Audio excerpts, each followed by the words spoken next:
जो कुछ भी हुआ है, जो लोग भी देश में सामाजिक एकता, राष्ट्रीय एकता के लिए काम करते हैं, उसके लिए चिंतित हैं, उनके लिए घटना बहुत डराने वाली है। किसी भी परिस्थिति में, घटना की पर हम चर्चा कर लें, किसी भी परिस्थिति में किसी व्यक्ति का सीखा काटना ये केवल कानूनी अपराध नहीं है, ये हमारे धर्म के अनुसार भी, समाज की दृष्टि से भी एक महापाप है और महाअपराध है।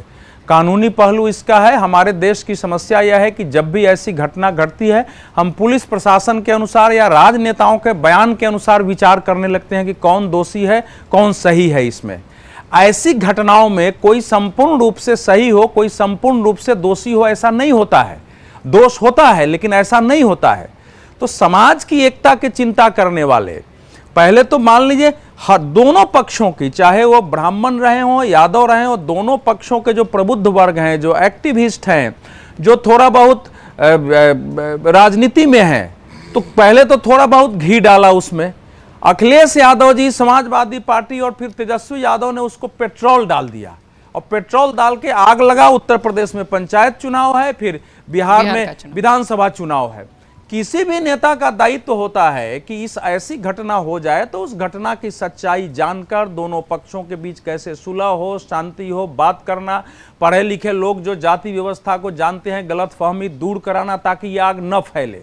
तो इसके विपरीत अगर भूमिका है तो फिर तो हमारे देश का कोई मालिक ही नहीं है। हर साख पे उल्लू बैठा है, अंजाम गुलिस्ता क्या होगा, बर्बाद गुलिस्ता करने को बस एक ही उल्लू काफी है।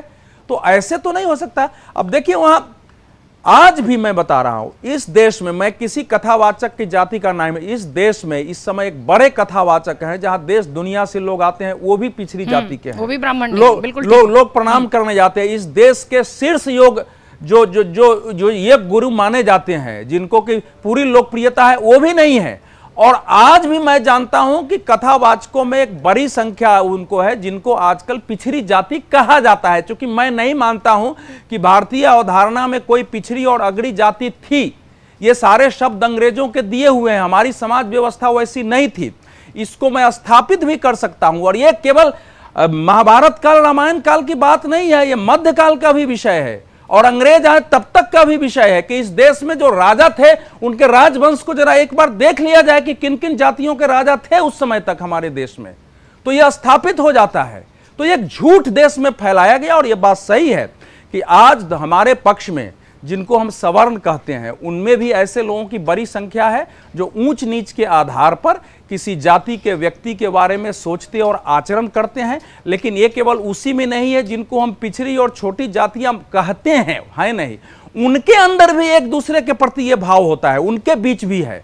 तो ये हमारा दुर्भाग्य। अब वहां की जो घटना जो हमारे सामने आई है, उसमें ये आ रही है कि भाई वो जो कथावाचक थे, वो व्यासपीठ पर बैठे थे, प्रतिदिन तो उनको प्रणाम हो ही रहा था। वो वहाँ के जो एक तिवारी परिवार है, वो रेणु तिवारी हैं, उनके साथ जयशंकर तिवारी, जयप्रकाश तिवारी उनके पति हैं, दोनों हरिद्वार रहते थे। वो गांव में आए ही थे, इसीलिए नौकरी करते। हमारे गांव में कथा हो रही है तो कथावाचक को भोजन करने के लिए घर पर बुलाया जाए। भोजन करने के समय इनका कहना है कि उन्होंने कहा कि नहीं, आपकी पत्नी अपने हाथ से हम लोगों को खिलाएगी। अब क्या बात है, हम लोग नहीं जानते हैं। उस पर आपत्ति हुई। उसके बाद उनकी पत्नी का कहना है कि एक ने हमारा हाथ छू दिया या उंगली पकड़ लिया, गलत ढंग से मुझे छुआ। और उसमें जो है उसका आधार कार्ड गिरता है। आधार कार्ड 2 गिरता है जिसमें 2 नाम आते हैं। तो उसके बाद अब गांव में जो होता है, अगर इस घटना में थोड़ी सच्चाई है, तो इस प्रकार से अगर कहीं हो जाए, बाहर का कथावाचक आया है, उस पर हो जाए कि महिला के साथ छेड़छाड़ी कर दिया, अले देखो ये तो कहता था अपने को कि हम तो जो है ब्राह्मण है और ये ब्राह्मण तो है ही नहीं, देखो झूठ बोला। तो उस समय की क्या परिस्थिति रही होगी, इसकी कल्पना की जा सकती है कि परिस्थिति क्या रही होगी। और उस परिस्थिति में जो दुर्व्यवहार हुआ है और जो कुछ भी हुआ है, तो वो अब पुलिस अपनी जांच करेगी, मैं उसमें जाऊंगा नहीं, वो कानूनी पहली है। दोनों पक्षों से एफआईआर हो गई है। नहीं, दोनों तरफ एफआईआर है। अरेस्टिंग भी शुरू में दोनों तरफ नहीं था। दोनों तरफ ज्यादातर जो अरेस्टिंग हुई थी वो पहले 4 ब्राह्मणों की अरेस्टिंग हुई थी, बाद में हुई है।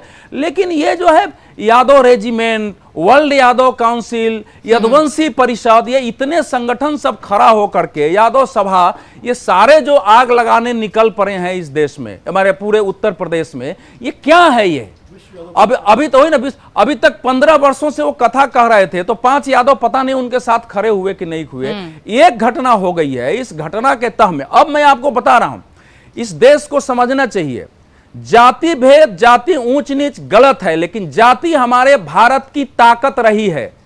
जातियों के आधार पर काम बटे थे, जिम्मेवारियां बटी थी, कोई ऊंच नीच इस देश में नहीं होता था। यह बिल्कुल झूठ देश में फैलाया गया है हमारे देश में। अब बात तो छोड़ दिए, मोहम्मद बिन तुगलक ने जो दिल्ली से दौलताबाद राजधानी जिसको कहा जाता है, आज वो किला जाके देख ली, वो भी यादवों का किला था, यादव वंशी राजा था वहां।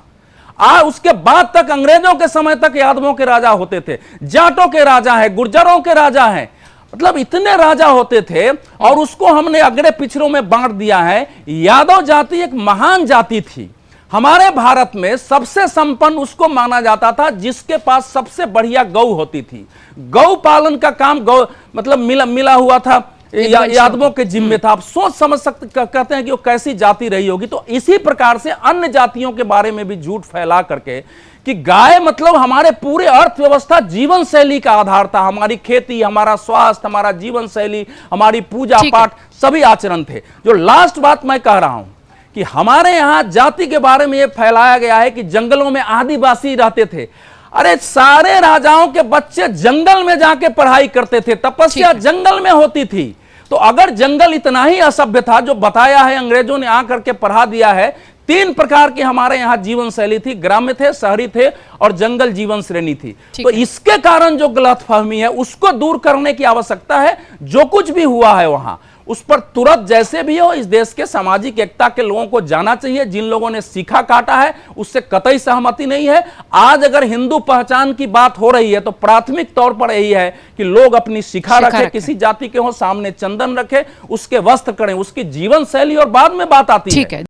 अगर आप ये वीडियो YouTube पर देख रहे हैं तो हमारे चैनल को सब्सक्राइब कर बेल आइकन दबाएं, और Facebook पर देख रहे हैं तो हमारे पेज को लाइक करें।